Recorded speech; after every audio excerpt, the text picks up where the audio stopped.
Magandang araw mga kaibigan. Bigyan natin ng reaction opinion itong video posted by News 5. Si dating Speaker Martin Romualdez biglang nagsalita.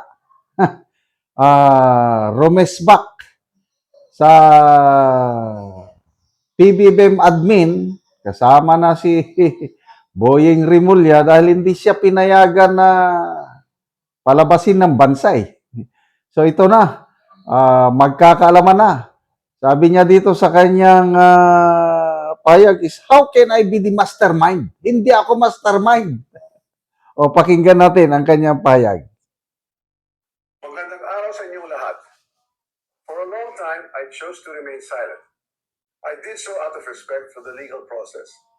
I did so because I did not want to add more noise to an already divisive issue.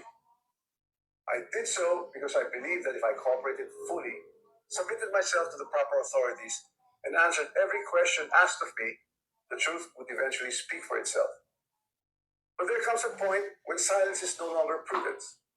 My silence has been abused and weaponized to build a narrative that is false, twisted, and unfair. So let me be clear.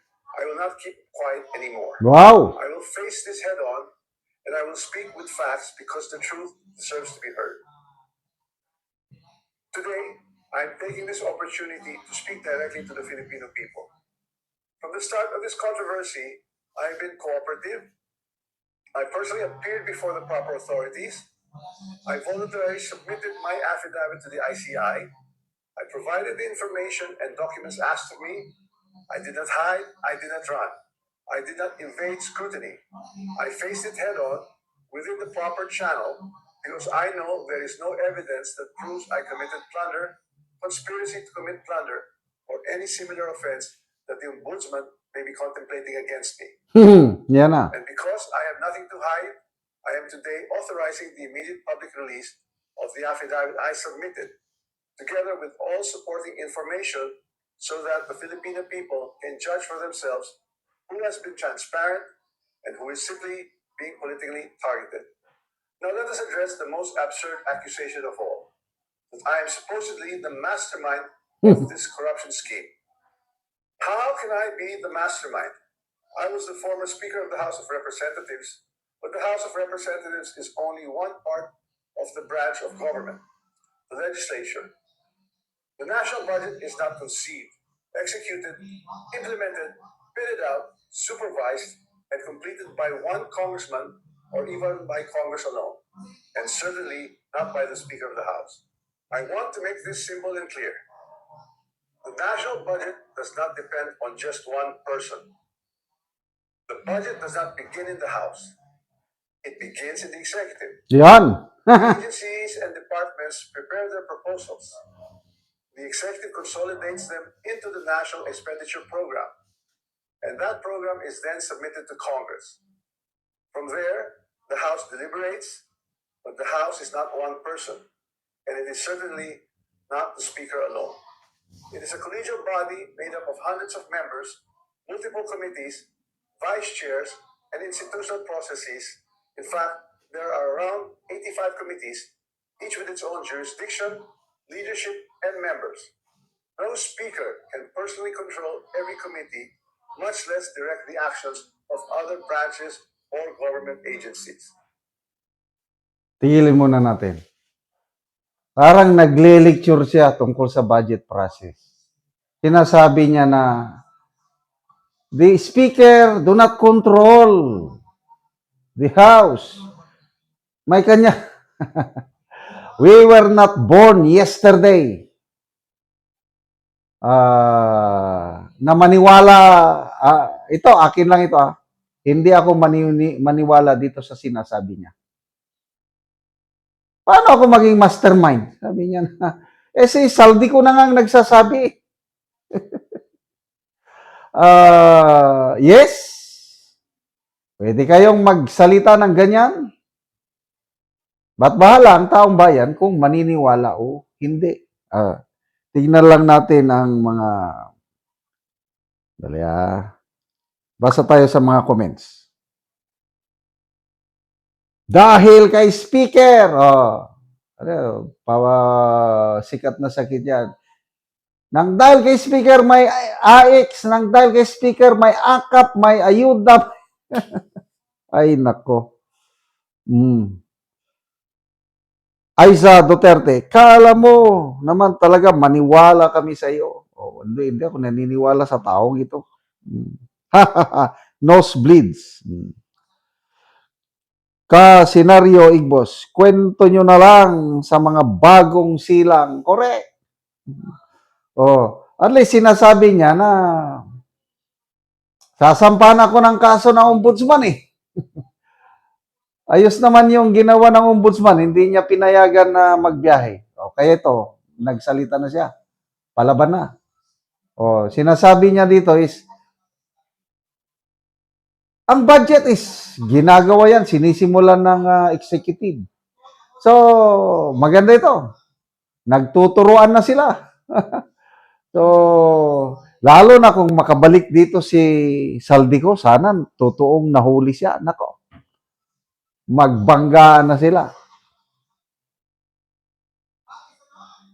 How can I be the mastermind?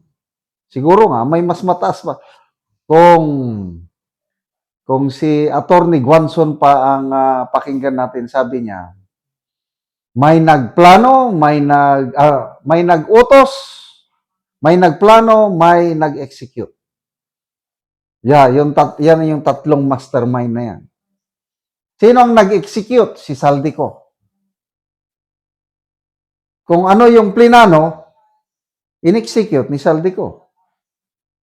So, sino yung nag-utos? Yan. Tatlong level ng mastermind yan. So, yes, hindi nag-iisa ang mastermind sa flood control. Tatlo sila. At there will always be a day of reckoning, sabi nga ni Tatay Digo, at malapit na yan. Ngayon, wala tayong maasahan. Yan sa ombudsman, hindi rin ako maniniwala sa ombudsman na yan. Dito kay Martin Romualdez, wala na akong tiwala sa mga sinasabi nila. May tiwala lang ako pag nakaupo na si VP Sara na presidente at pananagutin niya itong nagnakaw sa kaban ng taong bayan. Salamat mga kaibigan sa inyong pagsubaybay sa channel nito. Nakakatulong kayo ng malaki sa tribong talandig ng Bukidnon dahil ang income natin sa channel nito is pantulong sa tribo. Mamimigay tayo ng libreng yero at pako para makapagpatayo sila ng mas maayos na tirahan. Panoorin niyo ang video na ito. O karon mao na gid ni ang natagaan og yero nga mag-atop na siya.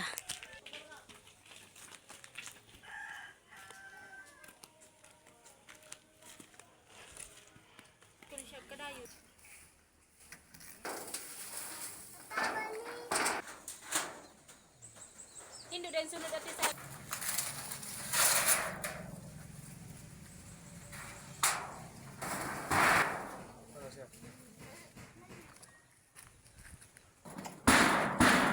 karon naman gyud ang mag-atop niya.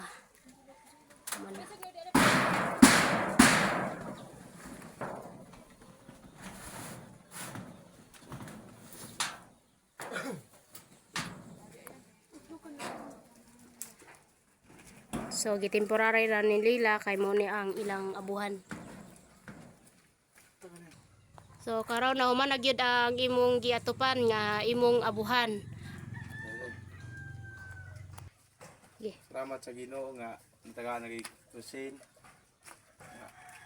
O nga nakaatop na gid ka. nagid ko.